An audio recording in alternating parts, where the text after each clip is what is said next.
Hi good morning. അപ്പോൾ നമ്മുടെ ഇന്നത്തെ റെസിപ്പി ചോറിൻ്റെ കൂടെ കഴിക്കാൻ പറ്റിയ നല്ലൊരു സൈഡ് ഡിഷാണ്.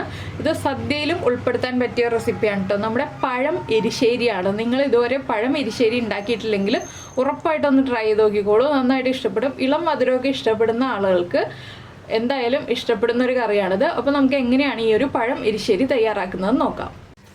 നമുക്ക് നമ്മുടെ ഇൻഗ്രീഡിയൻസ് നോക്കാം. നമ്മളിപ്പോൾ ഒരു ഏത്തപ്പഴം എടുത്തിട്ടുണ്ട്. അധികം പഴുത്ത പഴമല്ല, തണ്ട് ഇതുപോലെ പച്ച കളറിലുള്ള പഴം എടുക്കുക.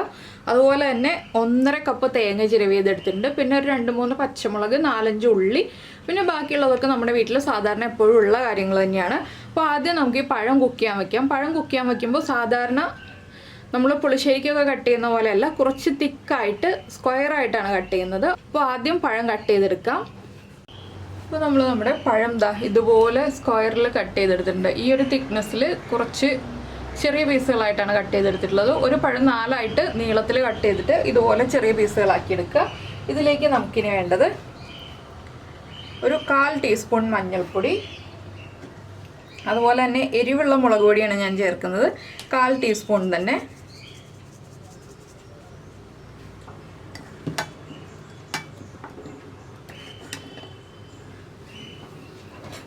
പിന്നെ ഒരു 3 പച്ചമുളക്, അതുപോലെ തന്നെ കുറച്ച് കറിവേപ്പില, ഈ പഴത്തിന് ആവശ്യമായിട്ടുള്ള ഉപ്പ്. ഉപ്പ് കുറച്ച് കൂടുതൽ ചേർക്കുന്നുണ്ട്. എന്താണെന്ന് വെച്ചാൽ നമ്മുടെ അരപ്പിനും കൂടി ആവശ്യമായിട്ടുള്ള ഉപ്പ് ഞാൻ ചേർക്കുന്നുണ്ട്. ഇനി ഇതിലേക്ക് വെള്ളം ചേർത്ത് നമ്മൾ വേവിച്ചെടുക്കുക. ഒരുപാട് കുഴഞ്ഞു പോകുന്ന പോലെ വേവരുത്, ഒന്ന് കഷ്ണങ്ങൾ കുക്കായി കിട്ടുക, അത്രയേ ഉള്ളൂ. ഈ പഴം എന്ന് പറയുന്നത് പച്ച കളറിലെ തണ്ടെന്ന് ഞാൻ പറഞ്ഞു, നമ്മുടെ പഴം ചിപ്സ് ഉണ്ടാക്കാൻ എടുക്കില്ല, ആ ഒരു പാകത്തിലുള്ള പഴമാണ് നമ്മളിത് എടുത്തിട്ടുള്ളത്. പച്ച കളറിലെ തണ്ട് അല്ലെങ്കിൽ പഴം ചിപ്സ് നമുക്ക് തൊലി പൊളിച്ചെടുക്കാൻ ബുദ്ധിമുട്ടുള്ള പഴമാണ് നമ്മൾ ഈ ഒരു എരിശ്ശേരിക്ക് എടുക്കേണ്ടത്. അപ്പോൾ പഴം ഇവിടെ ഇരുന്ന് കുക്കാവട്ടെ. ഇനി നമുക്ക് നമ്മുടെ എരിശ്ശേരിയുടെ അരപ്പിൻ്റെ കാര്യങ്ങൾ നോക്കാം.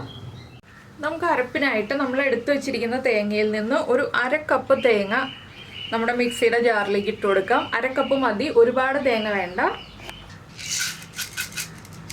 ഇതിലേക്ക് ഒരു 8-10 കുരുമുളക് ചേർക്കുക. അതുപോലെ തന്നെ 1/4 ടീസ്പൂൺ നല്ല ജീരകം, നമ്മുടെ ക്യൂമിൻ സീഡ്സ്, ഇതും ചേർത്ത് കൊടുക്കുക. ഇനി തരിതരിപ്പായിട്ട് അരച്ചെടുക്കുക. നന്നായിട്ട് അരയരുത്, ചെറിയൊരു തരിയോടുകൂടി അരച്ചെടുക്കുക. ഇത് അരച്ച് നമുക്ക് മാറ്റി വയ്ക്കാം. നമ്മുടെ പഴം കുക്കായി കഴിയുമ്പോൾ ബാക്കിയുള്ള കാര്യങ്ങൾ ചെയ്യാം. ഇപ്പോൾ നമ്മൾ നമ്മുടെ തേങ്ങയും കുരുമുളകും ജീരകവും എല്ലാം അരച്ചെടുത്തിട്ടുണ്ട്. കണ്ടോ, ഇതുപോലെയാണ് അരച്ചെടുത്തിട്ടുള്ളത്. തരികളുണ്ട് ചെറുതായിട്ട്, ഫൈൻ പേസ്റ്റായിട്ട് അരയ്ക്കരുത്. അപ്പോൾ ഇനി നമുക്ക് ഈ അരപ്പ് മാറ്റി വയ്ക്കാം. പഴം കുക്കായി കഴിഞ്ഞിട്ട് ബാക്കിയുള്ള കാര്യങ്ങൾ ചെയ്യാം. ഇപ്പോൾ നമ്മുടെ പഴം കുക്കായിക്കൊണ്ടിരിക്കുന്നുണ്ട്. ആ സമയത്ത് നമുക്ക് ഇതിലേക്ക് വേണ്ട വറവ് റെഡിയാക്കി എടുക്കാം. അതിനായിട്ടൊരു പാൻ വെച്ചിട്ടുണ്ട്. പാനിലേക്ക് നമുക്ക് വെളിച്ചെണ്ണ ചേർക്കാം. വെളിച്ചെണ്ണയിൽ തന്നെ ഈ ഒരു വറവ് റെഡിയാക്കി എടുക്കുക. വെളിച്ചെണ്ണ ഒന്ന് ചൂടായി വരട്ടെ. ഇപ്പോൾ നമ്മുടെ വെളിച്ചെണ്ണ ചൂടായി തുടങ്ങിയിട്ടുണ്ട്. നമുക്കിതിലേക്ക് 1 ടീസ്പൂൺ കടുക് ചേർത്ത് കൊടുക്കാം. അതുപോലെ തന്നെ നമ്മൾ എടുത്തു വെച്ചിരിക്കുന്ന ഉള്ളി ഒന്ന് റൗണ്ടിൽ കട്ട് ചെയ്ത് വെക്കാം കേട്ടോ. അപ്പോൾ കടുകൊന്ന് പൊട്ടി വരട്ടെ. ഇപ്പോൾ നമ്മുടെ കടുക് പൊട്ടിക്കൊണ്ടിരിക്കുന്നുണ്ട്. ഇതിലേക്ക് നമുക്ക് റൗണ്ടിൽ കട്ട് ചെയ്ത് വെച്ചിരിക്കുന്ന ഉള്ളി ചേർത്ത് കൊടുക്കാം. ആദ്യം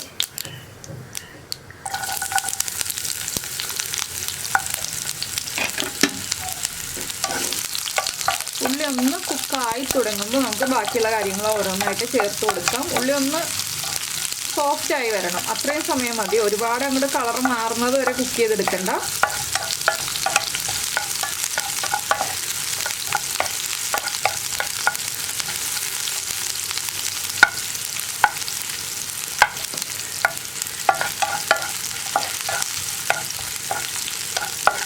നമ്മുടെ ഉള്ളി ഒന്ന് സോഫ്റ്റായി തുടങ്ങുന്നുണ്ട്. നമുക്കിതിലേക്ക് ഒരു 3 വറ്റൽമുളക് ചേർക്കാം. അതുപോലെ തന്നെ നമ്മൾ എടുത്തു വെച്ചിരിക്കുന്ന ബാക്കിയിരിക്കുന്ന 1 കപ്പ് തേങ്ങ ചിരവിയത് അതും കൂടി ചേർത്ത് കൊടുക്കാം.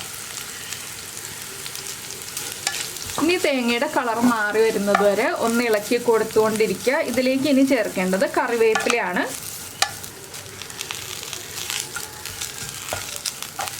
കറിവേപ്പിലയും കൂടി ചേർത്തിട്ട് ഇനി തേങ്ങയുടെ കളർ ഒന്ന് മാറി വരുന്നത് വരെ ലോ ഫ്ലെയിമിൽ വെച്ച് ഇളക്കി കൊടുത്തുകൊണ്ടിരിക്കുക. ഹൈ ഫ്ലെയിമിൽ വെച്ചിട്ടുണ്ടെങ്കിൽ വേഗം തന്നെ തേങ്ങ കരിഞ്ഞു പോകും. അതുകൊണ്ടാണ് നമ്മൾ ലോ ഫ്ലെയിമിൽ വെച്ച് ഇളക്കിക്കൊണ്ടിരിക്കുക എന്ന് പറയുന്നത്.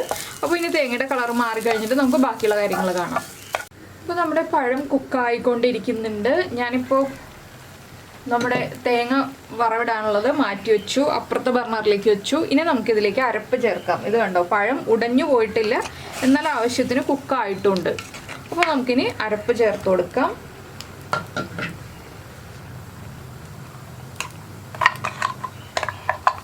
അരപ്പ് ചേർക്കുമ്പോൾ ഫ്ലെയിം കുറച്ച് വെച്ചിട്ട് ചേർക്കാം കേട്ടോ.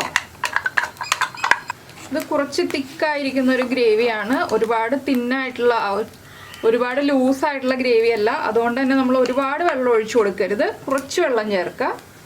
ഇനി ഇതൊന്ന് നന്നായിട്ട് ചൂടായി വരുന്നത് വരെ നമ്മളിങ്ങനെ ഇളക്കി കൊടുത്തുകൊണ്ടിരിക്കുക. ഇളക്കി ചൂടാക്കി എടുക്കുക കേട്ടോ. എന്താണെന്ന് വെച്ചിട്ടുണ്ടെങ്കിൽ നമ്മൾ ഇളക്കാതെ ഇരുന്നിട്ടുണ്ടെങ്കിൽ തിളച്ചു പോവും. അതുകൊണ്ടാണ്, ചട്ടി ആയതുകൊണ്ട് വേഗം തന്നെ തിളച്ചു പോവും. അപ്പോൾ ഇതൊന്ന് ശ്രദ്ധിച്ച് നമ്മളൊന്ന് ഇളക്കി കൊടുത്ത് ചൂടാക്കി എടുക്കുക. അതുപോലെ തന്നെ പഴം ആയതുകൊണ്ട് നിങ്ങൾ വിചാരിക്കും ഇതിലേക്ക് മധുരം ചേർക്കണ്ടെന്ന്. എരിശ്ശേരിയിലേക്ക് ചെറിയൊരളവിൽ മധുരം ചേർത്താലാണ് ടേസ്റ്റ് ഉണ്ടാവുക. അപ്പോൾ നമുക്കിതിലേക്ക് ചെറിയൊരളവിൽ ശർക്കര ചേർത്ത് കൊടുക്കാം. ഒരുപാട് ശർക്കര വേണ്ട, ചെറിയൊരളവിൽ ശർക്കര. ഞാൻ എന്താ വളരെ ചെറിയൊരളവിലേക്ക് ശർക്കര എടുക്കുന്നുള്ളൂ.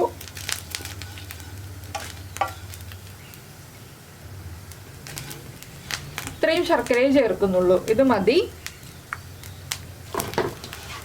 ഇനി നമ്മുടെ ശർക്കരയും കൂടി ചേർത്ത് ഒന്ന് ഇളക്കി മിക്സ് ചെയ്യുക. ഉപ്പ് കുറവാണെങ്കിൽ ഉപ്പ് ചേർത്ത് കൊടുക്കുക. എരിവൊക്കെ കറക്റ്റ് ആയിരിക്കും, നമ്മളിനി എരിവ് ചേർക്കേണ്ട ആവശ്യമില്ല.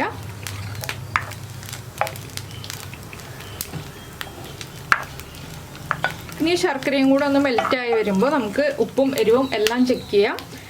ഉപ്പ് കുറവാണെങ്കിൽ ഉപ്പ് ആഡ് ചെയ്ത് കൊടുക്കുക. എരിവ് കുറവാണെന്നുണ്ടെങ്കിൽ കുരുമുളക് പൊടിച്ചത് ചേർത്ത് കൊടുക്കുക കേട്ടോ. ഇല്ലാതെ വേറെ ഒന്നും ചേർത്ത് കൊടുക്കരുത്. ഒരുപാട് എരിവുള്ള കറിയല്ല എന്ന് ഞാൻ പറഞ്ഞു, അതുകൊണ്ടാണ് മുളക് പൊടി ഒന്നും ചേർക്കരുത് എന്ന് പറയുന്നത്. അപ്പോൾ നമ്മൾ ലോ ഫ്ലെയിമിൽ വെച്ചിരിക്കുന്നതുകൊണ്ടാണ് ശർക്കര മെൽറ്റാവാൻ കുറച്ച് സമയം എടുക്കുന്നത്. ശർക്കരയ്ക്ക് പകരം പഞ്ചസാര ചേർത്തിട്ടുണ്ടെങ്കിൽ നമ്മുടെ കറിയുടെ ടേസ്റ്റ് മൊത്തത്തിലങ്ങ് മാറിപ്പോവും. അതുകൊണ്ടാണ്. നമ്മുടെ കറി നന്നായിട്ട് ചൂടായി വന്നിട്ടുണ്ട്. ഇനി നമുക്കിതിലേക്ക് നമ്മൾ റെഡിയാക്കി വെച്ചിരിക്കുന്ന തേങ്ങ വറവ് ചേർത്ത് കൊടുക്കാം.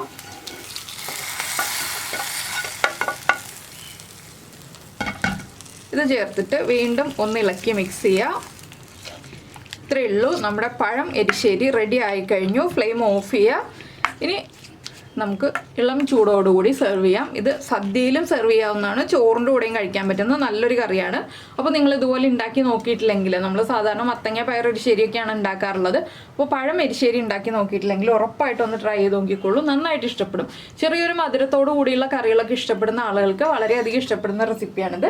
അപ്പോൾ എന്തായാലും എല്ലാവരും ട്രൈ ചെയ്ത് നോക്കുമെന്ന് വിചാരിക്കുന്നു. പിന്നെ നമ്മുടെ ചാനൽ ആദ്യമായിട്ട് കാണുകയാണ്, നമ്മുടെ വീഡിയോ പ്രസൻറ്റ് ചെയ്യുന്ന രീതിയൊക്കെ ഇഷ്ടമായി എന്നുണ്ടെങ്കിൽ നമ്മുടെ ചാനൽ ഒന്ന് സബ്സ്ക്രൈബ് ചെയ്ത് സപ്പോർട്ട് ചെയ്യണേ. സബ്സ്ക്രൈബ് ചെയ്യുന്നതിന് ഈ വീഡിയോയുടെ താഴെയുള്ള റെഡ് സബ്സ്ക്രൈബ് ബട്ടൺ ഒന്ന് ക്ലിക്ക് ചെയ്യുക.